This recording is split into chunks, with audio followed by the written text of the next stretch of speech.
सुरक्षा पर। महिलाओं की सुरक्षा तब और भी अहम हो जाती है जब रक्षक ही भक्षक बन जाते हैं। ये हम क्यों कह रहे हैं, किन अहम सवालों पर आज के दंगल में हम चर्चा करेंगे, आइए डालते हैं एक नजर। हमारे आज के अहम सवाल जिन पर दंगल में हम चर्चा कर रहे हैं, महिला पुलिस कर्मियों का पत्र और यौन शोषण के आरोपों से मचा बवाल, महिलाओं के मुद्दे पर राजनीति कितनी सही और आरोप और प्रत्यारोप के बीच सच का इंतजार सबसे अहम है। आरोप और प्रत्यारोप की बात हम इसलिए कह रहे हैं कि जिन महिला पुलिसकर्मियों ने ये इल्जाम लगाए हैं, जो कि एक पत्र वायरल हो रहा है, उसी के बीच जब आज हमारी टीम ने उस कंसर्न्ड एसपी से बात करनी चाहिए तो उनका कहना है कि षड्यंत्र रचा जा रहा है उनके खिलाफ और वो सच को बेनकाब करेंगे सबूतों के साथ। तो और राजनीति भी होने लगी है। विनेश फोगाट ने एक बयान जारी किया प्रेस कॉन्फ्रेंस करके, और जिस तरह से इस पूरे मसले पर अब राजनीति हो रही है, तो आरोप और प्रत्यारोप के दौर के बीच हमें और हरियाणा की जनता को इंतजार है सच का। मेरे साथ कुछ खास मेहमान जुड़ेंगे जिनके साथ हम इस चर्चा को आगे बढ़ाएंगे, लेकिन आइए नजर डालते हैं कि विनेश फोगाट, कांग्रेस नेता ने क्या कुछ कहा, एक बार सुनिए। एक एसपी के ऊपर 6-7 महिलाओं ने लेटर लिख के मुख्यमंत्री जी को बोला है कि हमारे साथ में गलत हुआ है, और मैं दावे के साथ कह सकती हूं कि आने वाले टाइम में उन लड़कियों से ये बयान लिखवाया जाएगा या उनसे बुलवाया जाएगा कि ये हमने नहीं किया है। उनको दबाने की हर पुरजोर कोशिश की जाएगी, और हमें पता है कैसे दबाया जाता है, क्योंकि हमने वो पीड़ा से हम गुजरे हैं, उस दर्द से हम गुजरे हैं, उस लड़ाई से हम 2 साल से गुजर रहे हैं। कैसे दबाया जाता है और कैसे दबाया जाता है उसका पूरा अंदाजा हमें है। और मैं फिर भी आप सबके माध्यम से मैं उन बहनों को कहना चाहती हूं कि आपकी ये बहन सड़क से लड़ाई लड़के विधानसभा में आपकी आवाज उठाने के लिए वहां तक पहुंची है। अगर आपको ये लगता है कि कोई आप पे दबाव दे रहा है, कोई आपको डराने की कोशिश की जा रही है, या कोई आपको बोल रहा है कि आप ये चीजें लिख दो, ये सब गलत है, तो मैं आपको विश्वास के साथ मैं कह सकती हूँ आपको एक फोन कॉल की जरूरत है। बस आप एक फोन कॉल लगाएंगे, हम आपकी लड़ाई आप बोलोगे हमें सड़क पे बैठ के लड़ाई लड़नी है, वो लड़ाई हम लड़ेंगे। आप बोलोगे कि हमारी आवाज को पुरजोर तरीके से उठाए, हम उस लड़ाई को अंत तक लेके जाएंगे। तो आपने सुना कांग्रेस नेता विनेश फोगाट ने क्या कहा। उन्होंने ये शंका जताई कि न्याय उन महिला पुलिस कर्मचारियों को मिलेगा क्योंकि उनका कहना है कि सड़क पर उन्होंने पहलवान बेटियों ने जो लड़ाई लड़ी थी, इंसाफ का उन्हें आज भी इंतजार है।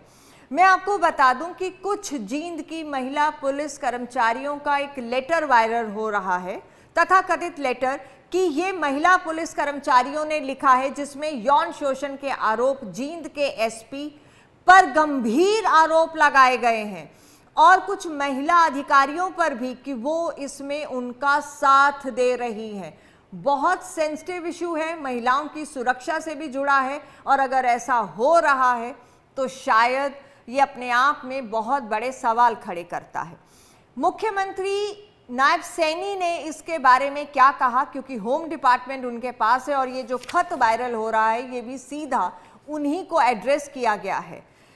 नायब सैनी क्या कहते हैं, आइए वो भी आपको सुनाते हैं। मुख्यमंत्री नायब सिंह सैनी ने इस पूरे मसले पर क्या कहा वो भी सुनिए।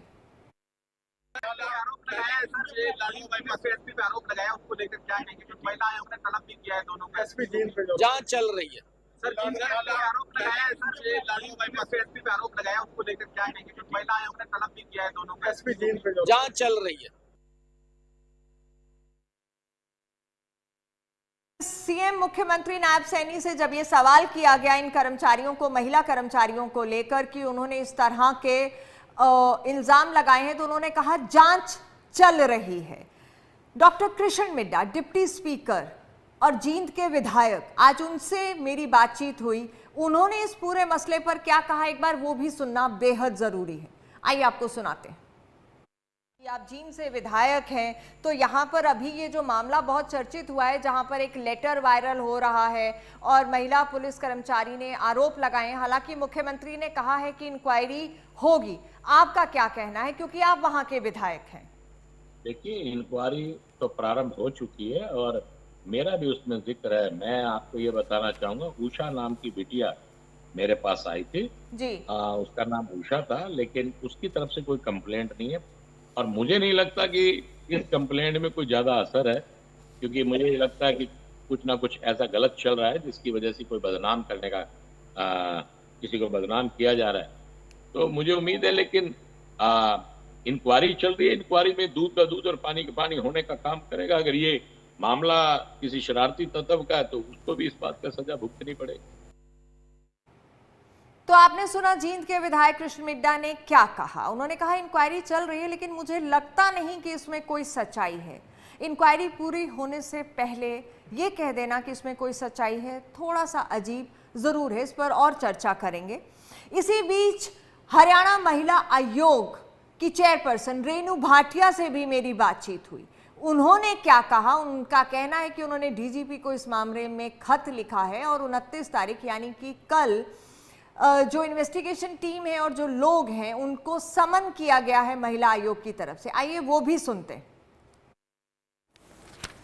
एसपी आस्था से मेरी कल बात हुई, उन्होंने मुझे पूरी डिटेल बताई, लेकिन मैंने उनको ये कहा कि ऑलरेडी हम बहुत लेट हैं और ये विषय और बढ़ता जाएगा। विपक्ष को भी मौका मिलता है, लोगों को भी कहने का मौका मिलता है, महिलाएं भी हतोत्साहित हो जाती हैं, इसलिए ये जल्द से जल्द हो। और कल तक उनके पास 36 से 48 घंटे थे। परसों ये विषय हमने उनको भेजा, कल बात हुई और अभी कल आना है। तो 48 घंटे में मैं उम्मीद करती हूँ कि पुलिस सारे विषय को जानकारी निकाल कर और क्लियर करके हम तक पहुंचाएगी, क्योंकि अगर पुलिस अपने विषय को 48 घंटे में नहीं पहुंचा पाती तो हमें इस बात को सोचना होगा।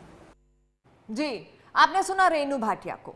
इंपॉर्टेंट बात उन्होंने कही कि अगर पुलिस 48 घंटे में अपने मसले को हल नहीं कर पाती, उसकी तह तक नहीं जा पाती है, तो फिर सवाल जरूर खड़े होते हैं और खड़े होना सवालों का लाजमी भी है। इसी बीच कृष्ण बेदी हरियाणा सरकार में कैबिनेट मंत्री, उनकी भी प्रतिक्रिया, रिएक्शन इस मसले पर आया है। वो क्या कहते हैं वो भी सुनिए। देखिए, मुख्यमंत्री जी और सारे लोगों के संज्ञान में वो विषय है और एक बार उन सभी कर्मचारियों के जिन्होंने वो चिट्ठी थी एसपी फतेहाबाद ने, उनके बयान लिए हैं और शायद आज भी उनको और लोगों को बुलाया था और एसपी को भी हमारी जो जांच एजेंसी है उसके दौरान को बातचीत चल रही है। हमारे मुख्यमंत्री जी इसके ऊपर बड़ा बयान देंगे। अभी कुछ चीज़ें अंडर कंसिडरेशन है, वो बहुत इस लेवल पर बताने की नहीं होती, तो आप इस बात की ज़्यादा चिंता ना कीजिए। हम जो पीड़ित पक्ष है, इस प्रकार का घटनाक्रम हुआ है, अभी उसकी जांच भी चल रही है। उस घटनाक्रम में हम सारा संज्ञान ले रहे हैं और उसके ऊपर निगाह बढ़ा रखी है, तो उसको जो भी बनती कार्रवाई होगी, जो दोषी पाया जाएगा उसके खिलाफ कार्रवाई।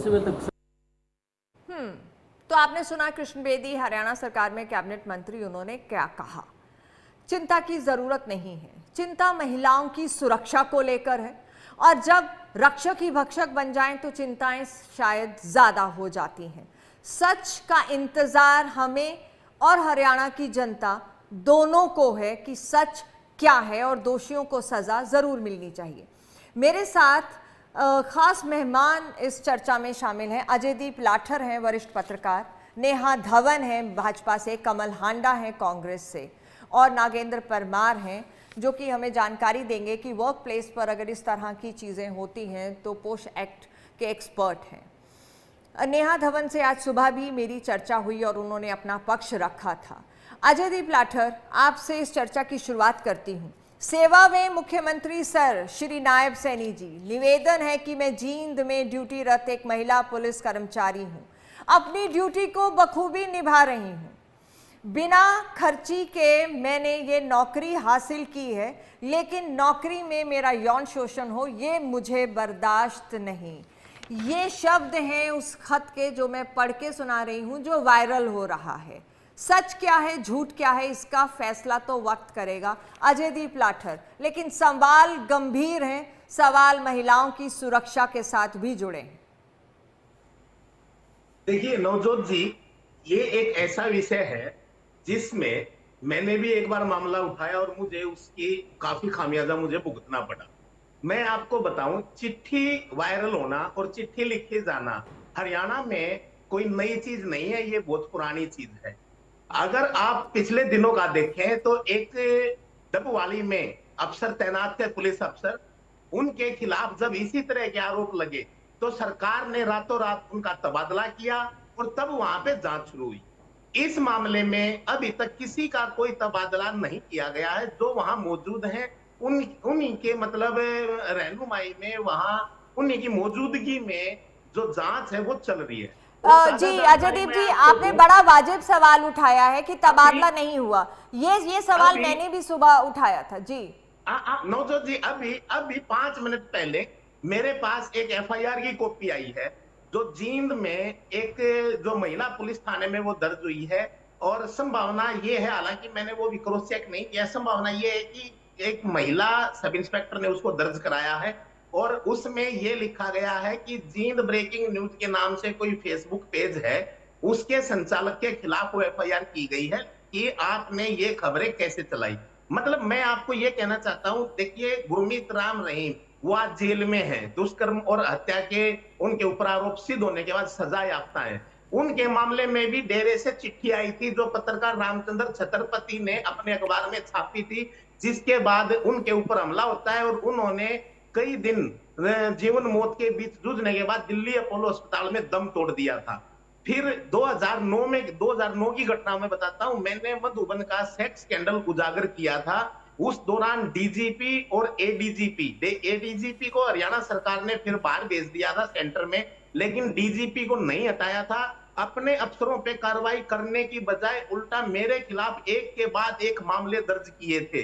वो तो भला हो हाई कोर्ट का जिसने मुझे राहत दी और मैं हरियाणा पुलिस के हत्थे नहीं आया, नहीं तो मेरा क्या हाल होता, शायद मैं भी आज नहीं होता। मतलब जिनके खिलाफ आरोप लगते हैं, जिन अफसरों के खिलाफ, सबसे पहले देखिए चाहे वो कोई भी सरकार हो, उन्हें कम से कम उन अफसरों को साइड बैठा देना चाहिए और तब आरोपों की जांच करनी चाहिए। अगर आरोप है आप उनको फिर से नियुक्ति दे दो और अच्छी पोस्टिंग दे दो। अगर आरोपों में दम है तो आप उनको सजा दो। मतलब देखिए ये सीधा, जब सरकार महिला और बच्चों की सुरक्षा की गंभीरता की बात करती है और उसके बावजूद अगर पुलिसकर्मी ही इस तरह के आरोप लगाएं और वही अफसर वहां मौजूद है बाकायदा, और फिर अगर जांच चल रही है, तो आप बताइए कि बेल्ट की नौकरी में कोई, अगर उनमें इतनी हिम्मत होती है सामने आके एफआईआर ना कराते क्या? जब उन्होंने शिकायती पत्र भी लिखा है तो उसकी जांच किस तरीके से हो, कम से कम, कि कहीं कोई किसी की दखलंदाजी और किसी आरोपी के बचने की गुंजाइश ना रहे। अगर वाकई वो सच है तो, अगर वो झूठ है तो फिर संबंधित जो भी जिसने भी शिकायत की है या जिसने भी ये कदम उठाया है तो उनके खिलाफ कार्रवाई हो। लेकिन फौरी तौर पर ऐसे लोगों को पद से जरूर वहां से हटा के दूसरी जगह लगाना चाहिए, मेरा कम से कम ये मानना जी। कमल हांडा, क्या कहना चाहेंगी पूरे मसले पर? विनेश फोगाट ने आज प्रेस कॉन्फ्रेंस की, कुछ बातें कही, महिलाओं की सुरक्षा की बात आती है और राजनीति शुरू हो जाती है। ये थोड़ा अटपटा सा लगता है क्योंकि मुद्दे पर राजनीति होना। कमल हांडा जी, आप सुन पा रही हैं मुझे? Yes Navjot, you are audible. आपको नमस्कार जी। सभी पैनलिस्ट को नमस्कार, आपका चैनल देखने वालों को भी नमस्कार जी। इंसान हर जगह जन्म लेते हैं, इंसान हर जगह जन्म लेते हैं, लेकिन इंसानियत कहीं कहीं जन्म लेती है जी, पहली बात। और एक चीज कहना चाहूंगी, उसकी याद आई तो जख्म पुराने निकले, भाजपा की। उसकी याद आई तो जख्म पुराने निकले, जिसकी मिट्टी को कुरेदा तो खजाने निकले। और शहर में जो कहता था वो करता है सांप के कांटे का इलाज, और शहर में जो कहता था वो करता है सांपों के कांटे का इलाज, उसी के तहखाने में सांपों के ठिकाने निकले। तो बात ऐसी है मैडम, महिला सुरक्षा पर हम पहले भी चर्चा कर चुके हैं, लेकिन ये सरकार जो है बिल्कुल ही जिसे कहते हैं ना संवेदनहीन है और कोई इनको फर्क नहीं पड़ता। और चाहे ब्रिजभूषण का मामला ले लीजिए, हमारी विनेश फोगाट का ले लीजिए, और चाहे किसी का भी ले लीजिए, यहाँ खेल कोच का भी अगर हम एग्जाम्पल लें, हरियाणा की बात करें तो उसमें भी देख लीजिए कोई एक्शन नहीं हुआ। Brijbhushan Sharan Singh, rather instead of punishing him, उसको सजा देने के बजाय प्रधानमंत्री ने उसको बड़े प्रेम से अपने पास बिठा कर रखा। और संदीप सिंह के लिए तो खट्टर साहब का ऑन एयर बयान है कि मैं संदीप सिंह का इस्तीफा नहीं लूंगा, जब खेल कोच के ने आरोप लगाए थे यौन शोषण के। तो ये इनकी सच्चाई है भाजपा की कि हर जगह जो भी व्यभिचारी निकलता है, बलात्कारी निकलता है, उसका भाजपा कनेक्शन क्यों होता है? पहली बात तो मैं ये पूछना चाहूंगी। दूसरी बात ये, एक तो हमारी इन्होंने लेटर लिखा है, जैसा कि अभी मेरे भाई ने कहा कि खामियाजा भुगतना पड़ सकता है, तो मैं इनकी एक बात से तो सहमत हूँ। जो भी शिकायत करता है उल्टा उसी का बुरा हाल होता है। चाहे मैं एक सवाल और ले लूं, मैं कहीं किसी जगह का शायद यूपी का है या पता नहीं कहाँ, कि एक कपल को किसी ने छेड़छाड़ की, उन्होंने शिकायत की, तो उसके प्राइवेट पार्ट्स पर पुलिस के अधिकारी ने हिट किया, और खुद भी मैं बताऊं नग्न काइंड हो गया वो एक तरीके से। और अभी एक रिसेंट भी मैं बताऊं, रोशनी जायसवाल का भी आप एक उदाहरण ले लीजिए, जो यूपी में जिसके साथ जिसको कोई सैफरन राजेश सिंह, वो खुला घूम रहा है छुट्टे सांड की तरह, फ्री एंड फेयर की वजह से बड़ा उसको कोई वो नहीं है। उसने उसको गलत मैसेज भेजता था, रेप करने की धमकी देता था उसको, जो हमारी कांग्रेस की नेत्री थी रोशनी जायसवाल, उसको रेप करने की धमकियां देता था। तो उसने फिर 5-7 लोग इकट्ठे किए, उसका भाई था, उसके हस्बैंड थे और 4-5 साथी और थे। तो उसने उसको बाहर बुलाकर उसने कहा कि मैं इसके घर में इसका जरा जो है इसको एक्सपोज करूं कि ये देखो कैसी बातें करता है ये आदमी, इसको करना नहीं चाहिए, इसके घर में भी माँ बहन बेटी होगी, तो इसको ऐसे किसी के लिए अभद्र भाषा का और रेप जैसे घिनौनी बात का बिल्कुल नहीं, मतलब ऐसा बयान देना चाहिए, ऐसी कोई आपको पोस्ट भेजनी चाहिए। तो उसने 2 थप्पड़ मारे हैं, ठीक है, मेरे पास आप कहेंगे रिकॉर्डिंग भी है जहां पर वो कह रही है माफी मांग रही है। उसको उसके साथ हुआ क्या है, उनके सारे बंदों को जेल में डाल दिया गया है, और उसको वो बेचारी भाग गई, 9.5 साल का उसका बच्चा है नवजोत जी, और साथ में ही उसके घर की कुर्की का आदेश दे दिया गया है। ये कौन सी इंसानियत है, ये तो जंगल राज हो गया ना, कि हम चाहे जो मर्जी करें, जैसे मर्जी करें। कोई भी आप व्यभिचारी ले लीजिए, चाहे वो आपकी बनारस हिंदू यूनिवर्सिटी की छात्रा का रेप हो, तीनों पांडे पटेल चौहान तीनों कमल को हांडा जी, कहीं तो हमें राजनीति से ऊपर उठकर महिला सुरक्षा की बात करनी ही पड़ेगी, तभी बिल्कुल बिकॉज करनी आप चाहिए। भी महिला मैडम, हैं, नेहा धवन भी महिला है, मैं भी महिला हूं। जब हम महिलाओं की बात करते हैं क्यों रहती है, बात ये है नवजोत जी, मुझे नेहा धवन इस बात का जवाब दें कि सरकार की सरपरस्ती क्यों होती है ऐसे बलात्कारियों को। नेहा जी, भाजपा शासित में, एक मिनट बात मेरे को खत्म करने दीजिए। भाजपा शासित अगर किसी प्रदेश में ऐसी दुर्घटना होती है तो कोशिश की जाती है दबाने की, और जो शिकायत करता है उल्टा उसी बेचारे को सफर करना पड़ता है। लेकिन यही चीज अगर किसी दूसरे भगवान ना करे, किसी दूसरे राज्य में हो, तो ये बवाल 24 घंटे मचाए रखते हैं प्रचार तंत्र पर अपने, चाहे वो अखबारें हैं, चाहे इनके प्रचार तंत्र के मीडिया है। तो ये बात तो गलत है ना। आप जो देखो, बात किसी के साथ भी हो, चाहे वो भाजपा शासित हो, चाहे वो किसी और बिल्कुल, महिलाएं तो महिलाएं हैं, हर पार्टी लाइन से ऊपर उठकर। ये चीजें तो बहुत ही घटिया है। आप सोचिए उसके घर की कुर्की इंसान कैसे घर बनाता है, ये किसी को समझ में नहीं आता, किसी को दर्द नहीं है, इनको संवेदनहीन सरकार है। ठीक है कमल जी, हम नेहा धवन से इस पर रिएक्शन ले लें। जी नेहा जी। राम रहीम को भी कितनी बार पैरोल दी इन्होंने, आप सोचिए, गुजरात के बलात्कारी भी। नेहा जी देखिए नवजोत जी, आज सुबह भी आपकी और मेरी इसी विषय पर बात हुई थी, और सुबह की बातचीत हो चाहे अब शाम की इस डिबेट की बातचीत है। पहली बात तो हरियाणा सरकार, चाहे वो हमारे राज्य की सरकार है और चाहे वो केंद्र की भारतीय जनता पार्टी की तीसरी बार की सरकार है, हम ना तो संवेदनहीन हैं, हम संवेदनशाली हैं। क्योंकि मैं आपकी बात से 100% सहमत हूं कि मैं महिला होने के नाते, सामाजिक और राजनीतिक क्षेत्र में काम करने के नाते और एक एडवोकेट होने के नाते मैं राजनीति से ऊपर उठकर महिलाओं के हर मुद्दे में मैं सरकार के साथ और सरकार के विपक्ष में भी खड़ी होती हूँ। जहां तक बात है कांग्रेस की प्रवक्ता की, तो मैं उनकी बात से बिल्कुल भी सहमत नहीं, और ना मैं आज इस बात की चर्चा करने वाली हूं कि कांग्रेस के समय में क्या क्या महिलाओं के साथ हुआ था। ये जग जाहिर बात है, क्योंकि महिला होने के कारण और वर्किंग होने के कारण मुझे लगता है कि हर वो महिला जानती है कि कांग्रेस के समय में कैसा माहौल था और आज कैसा माहौल है। मैं केवल ये बात कहूंगी कि ना तो संवेदनहीन हमारी सरकार है, ना कल थी, ना आज है और ना आगे रहेगी। हमारी वो सरकार रही है जिसने महिला सुरक्षा के लिए कड़े से कड़े कानून बनाए, उनको लागू भी किया और उस पर अमल भी जारी है। और दूसरी बात यह है, कमल जी अपने एक्सप्रेशन बंद कीजिए, बहुत सेंसिटिव मुद्दा है, आप इसको मजाक मत बनाइए, अपने एक्सप्रेशन बाद में दीजिएगा। आप be sensitive, you are a elder women, you have to behave properly in the national debate. You are sitting in a media national debate. Please behave like a gentlewoman.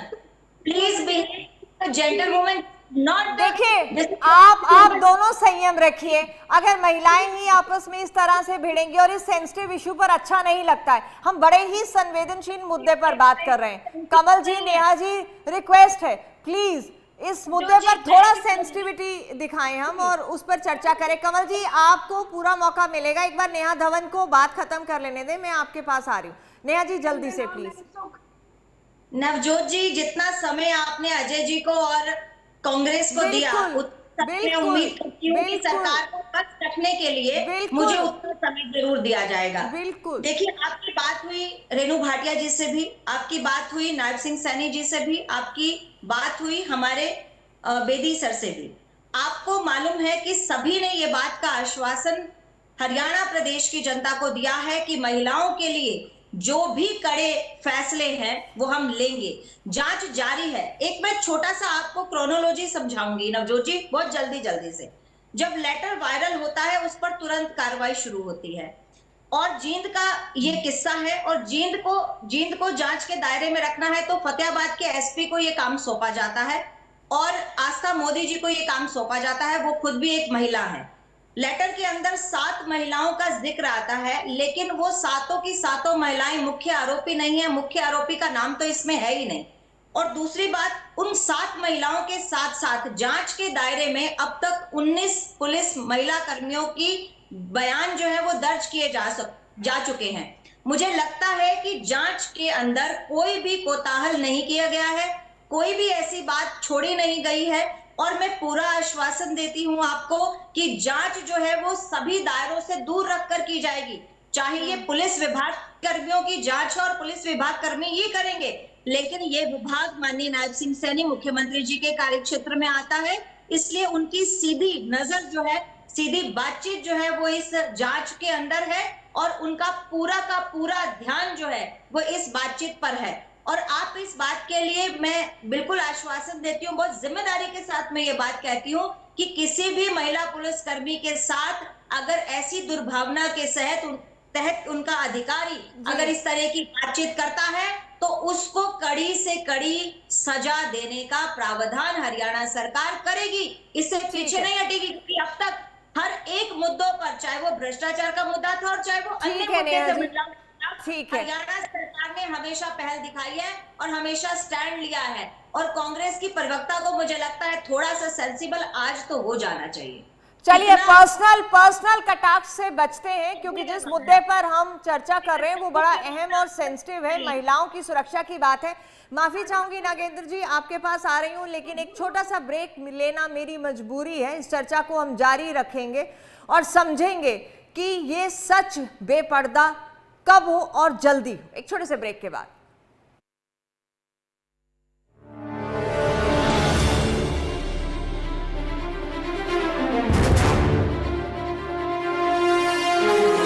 कितनी सही मेरे साथ लगातार मेहमान बने हुए हैं। परमार जी, आपका इस मसले पर क्या कहना है? देखिए नवजोत जी, किसी भी तरह के यौन शोषण या यौन उत्पीड़न के लिए 9 दिसंबर 2013 को बना एक कानून ऐसे मामलों के लिए मील का पत्थर साबित होता है, जिसे हम कहते हैं sexual harassment of women at work place act 2013। मैं अपने 9 साल के अनुभव से इसे कहता हूँ, क्योंकि 9 साल में मैं नोडल अधिकारी भी रहा हूँ, जिला नोडल अधिकारी भी रहा हूँ 6 साल तक, और विभिन्न सरकार की जिला स्तरीय कमेटियों में एक्सपर्ट मेंबर भी रहा हूँ। देखिए, किसी भी मामले के कोई दर्ज होता है तो उसमें न्याय मिलता है आखिर में, लेकिन पूरे प्रोसेस में न्याय मिलता हुआ नजर भी आना चाहिए, ये भी एक बात होती है। तो ये कानून प्राकृतिक न्याय के आधार पर बना हुआ कानून है, जिसमें होता ये है कि कोई भी पीड़िता है, वो पीड़िता उस मामले को में अपनी शिकायत दर्ज कराती है जिस ऑर्गेनाइजेशन में वो काम करती है, वहां बनी हुई है कमेटी में। लेकिन अगर उस शिकायत जो दी गई है वो किसी उच्च अधिकारी यानी एम्प्लॉयर है, इसकी भाषा में कि एम्प्लॉयर के खिलाफ दी गई है, तो जिला स्तर पे बनी हुई एक एक्सपर्ट कमेटी होती है, मामला उसको सौंपा जाता है, क्योंकि एम्प्लॉयर के खिलाफ खुद ही ऑर्गेनाइजेशन अपना वो नहीं करती है जांच। जिला स्तर पे बनी हुई कमेटी में मामला जाता है और मात्र 90 दिन में इतने पूरी जांच कर ली जाती है, और जांच जो है वो प्राकृतिक न्याय के आधार पर सिविल कोर्ट प्रोसीजर के तहत की जाती है, जिसमें सारा नोटिस, सम्मन, वादी प्रतिवादी को बुलाना, सबूत, तथ्य, गवाह होते हैं, क्रॉस एग्जामिन होते हैं, सब कुछ जांचा जाता है और बिल्कुल कोर्ट प्रोसीजर के तहत जाया जाता है। 90 दिन में उस पर फैसला भी हो जाता है करने। ठीक। रही बात इसमें कि इसी कानून में साफ कहा गया है कि अगर पीड़िता को ये लगता है कि वो उस कार्यस्थल पे जाने में सक्षम नहीं है, उसे उस आरोपी का सामना करना पड़ेगा। तो कानून साफ कहता है कि 90 दिन के लिए उस महिला को आप अवकाश जो उसका रेगुलर जो होते हैं हॉलीडे मिलते हैं, उससे अलग आप दे सकते हैं। पेड ठीक है परमार जी। अजयदीप, आपने चिट्ठियों का जिक्र किया कि इस तरह की चिट्ठियां हरियाणा में कई बार वायरल हुई हैं। बड़ी अहम बात आपने की। एक और चिट्ठी वायरल हुई और एक बवाल सा मच गया, क्योंकि आरोप यौन शोषण के हैं और बड़े अधिकारियों के खिलाफ हैं। ऐसे में अब आगे आप क्या देखते हैं? हालांकि सभी मंत्रियों की तरफ से या सीएम की तरफ से कहा गया है कि इंक्वायरी हो रही है, इन्वेस्टिगेशन हो रहा है और सच बेपर्दा होना ज़रूरी है। अगर ये फेक है तो वो भी सच सामने आना चाहिए, अगर सच है तो फिर दोषियों के खिलाफ कार्रवाई होनी चाहिए। अजयदीप लाठर, आप क्या देखते हैं? बिल्कुल। और साथ ही साथ ये जो राजनीति शुरू हो जाती है ऐसे मसलों पर, ये बड़ा दुर्भाग्यपूर्ण। देखिए नवजोत जी, इसमें क्या है कि जैसा ये भी परमार जी ने बताया, सेक्सुअल हरासमेंट कमेटी और वो चीजें, ये मामला थोड़ा सा डिफर हो गया, क्योंकि इसमें कहीं पे भी सेक्सुअल हरासमेंट कमेटी के सामने कोई भी पीड़िता पेश नहीं हुई, ना उन्होंने शिकायत की। बिल्कुल। और इसमें तो सीधा हरियाणा सरकार जांच करा रही है और दूसरा हरियाणा महिला आयोग ने संज्ञान लिया है उसके ऊपर। तो मैं ये कहूंगा, जब भारतीय दंड संहिता जो नया जो हमारे कानून आए हैं उसके अनुसार जब इस तरह की अगर शिकायत आती है तो सबसे पहले आपको एफआईआर करनी है, उसके बाद आपको जांच शुरू करनी है। इस मामले में अगर ये शिकायत झूठी है या सच्ची है, ये तो देखो जांच का विषय है। लेकिन कोई शिकायत आई है और जब सरकार उसकी जांच करा रही है तो वो जांच के बगैर ही उसमें एफआईआर होनी चाहिए थी। सबसे पहले जिन भी पुलिस अधिकारियों के, चाहे वो उसमें महिला है पुरुष है, जो भी है, जिनके नाम है, उन्हें जब तक वो जांच मुकम्मल हो, चाहे वो 3 दिन में हो, 7 दिन में हो, 10 दिन में हो, उन्हें उस पद से हटा के या तो फोर्स लीव पे भेजा जाना चाहिए था या फिर कहीं उनका तबादला ऐसी जगह करना चाहिए था। लेकिन जिस तरह से नेहा धवन ने कहा कि जांच तो जो किसी और ऑफिसर को, फतेहाबाद की ऑफिसर को दी गई है, वो ऑलरेडी बाहर की है। वो बात बिल्कुल सही है, जिनके साथ ही लगता है फतेहाबाद की एसपी को दी गई है, लेकिन एक एसपी के खिलाफ एसपी ही तो जांच कर रहा है जी। आप ये भी तो देखिए, एसपी अगर एसपी का मामला है तो ये जांच होम सेक्रेटरी से क्यों नहीं कराई जाए? होम सेक्रेटरी तो पूरे का पूरा मतलब मालिक है एक तरीके से पूरे पुलिस महकमे का, तो होम सेक्रेटरी से जांच कराओ या किसी जज से जांच कराओ। पुलिस की जांच और पुलिस से कराना, मैं इस मामले को उसी नजरिए से देख रहा हूं जैसा 2009 में मेरे साथ हुआ। मैंने खबरें लिखी, मेरे ऊपर मामले दर्ज किए, जो आरोपी थे, जो पुलिस अधिकारी, उन्हें बचाया गया। आखिर में क्या हुआ?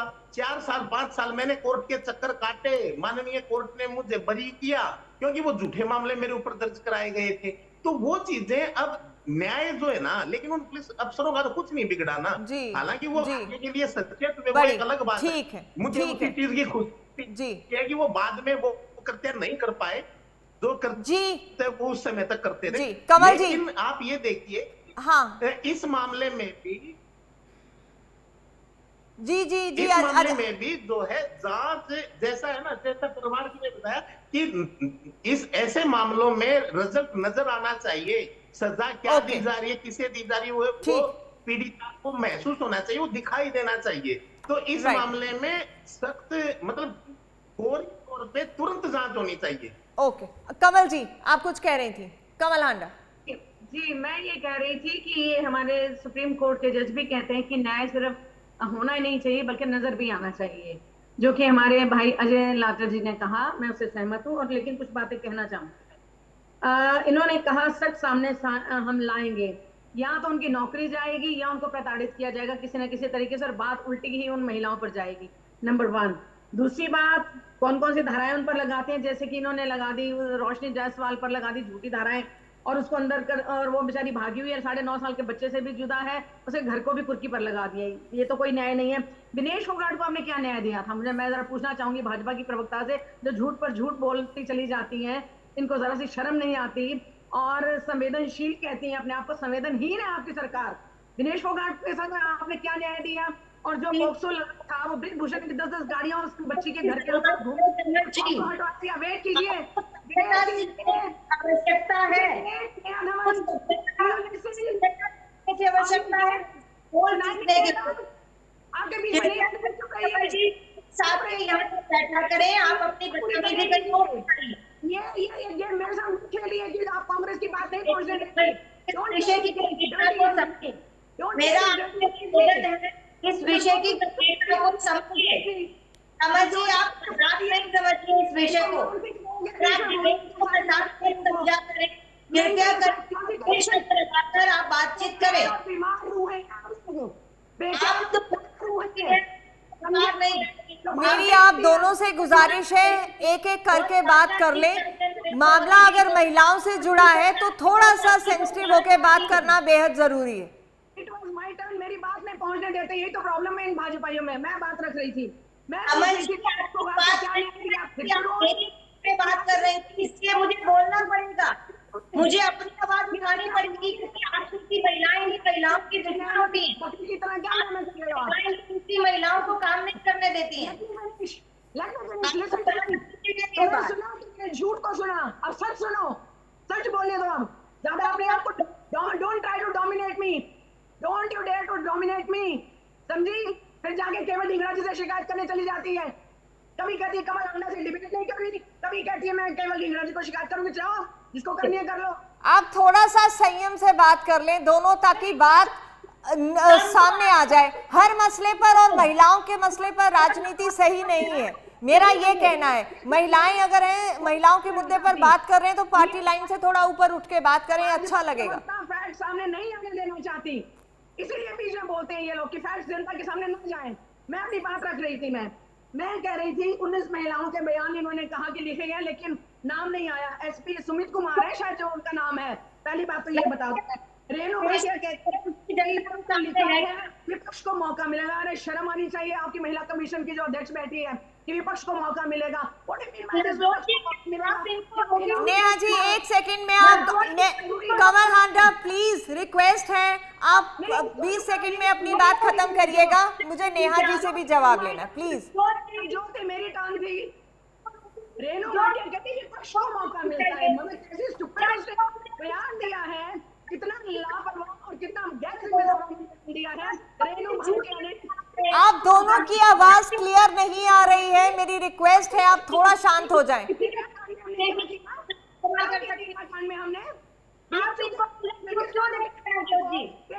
कमल जी एक सेकंड रुक जाइए। कमल हांडा मेरी रिक्वेस्ट है, एक सेकंड रुक जाएं। नेहा जी आप क्या कहना चाह रही हैं? नेहा जी 10 सेकंड में। साफ नोट कर लीजिएगा, हर मसले पर राजनीति सही नहीं है। लेकिन ये महिलाओं की धुर विरोधी है। नेहा धवन प्लीज अपनी बात कहें 20 सेकंड में।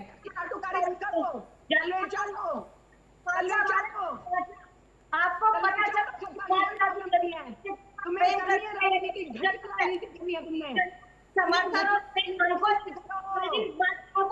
मुझे मजबूरी में ये डिबेट यही खत्म करनी पड़ेगी। अगर आप दोनों से मेरी रिक्वेस्ट है, अगर आप संयम रखें तो मैं एक की बात सुन लूं।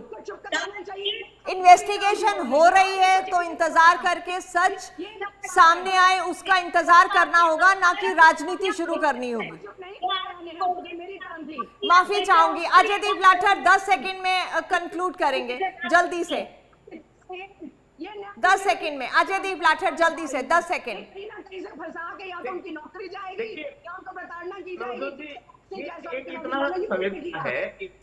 इतना संवेदनशील मामला है कि जिसमें आरोप लगाने वाली जो है वो हरियाणा की कोई आम महिलाएं नहीं है। हाँ। वो हरियाणा पुलिस की जवान है, कर्मचारी है। लेकिन अजयदीप लाठर अभी आरोप है, अभी आरोप है, हमें ये भी नहीं भूलना है आरोप सिद्ध नहीं हुए हैं, इन्वेस्टिगेशन चल रही है। जी बिल्कुल आरोप है, बिल्कुल आरोप है। लेकिन नवजोत जी, जब महिलाओं का मामला है और इतना संवेदनशील मामला है तो उसमें सबसे पहले, भले ही वो बाद में जांच में जो भी मिले वो एक अलग चीज है। चलिए माफी चाहूंगी, मुझे जी ठीक है। Neha Dhawan 10 second please. नवजोत जी बिल्कुल सही कहा आपने। यह अभी जांच का बहुत ही शुरुआती दौर है और इस शुरुआती दौर में ऐसे का इतिहास हरियाणा प्रदेश का भी रहा है। ऐसे बहुत सारे लेटर्स भी वायरल होते रहते हैं, लेकिन सरकार ने गंभीरता दिखाते हुए तुरंत जांच की। बिल्कुल, चलिए बेहद शुक्रिया सभी मेहमानों का। मामला सेंसिटिव है, लेटर वायरल हुआ है, जांच हो रही है, इंक्वायरी हो रही है, इन्वेस्टिगेशन चल रही है, सच का इंतजार है। इन्वेस्टिगेशन के बाद वो सच आएगा। लेकिन सबसे अहम ऐसे मसलों पर और महिलाओं की सुरक्षा की जब बात हो तो राजनीति नहीं होनी चाहिए जब तक सच सामने ना आ जाए। राजनीति से गुरेज बेहद जरूरी है, तभी शायद हम सही मायनों में महिला सुरक्षा की बात कर सकते हैं। हर मुद्दे का राजनीतिकरण होना ये शायद सही नहीं है। लेते हैं आपसे इजाजत, नमस्कार।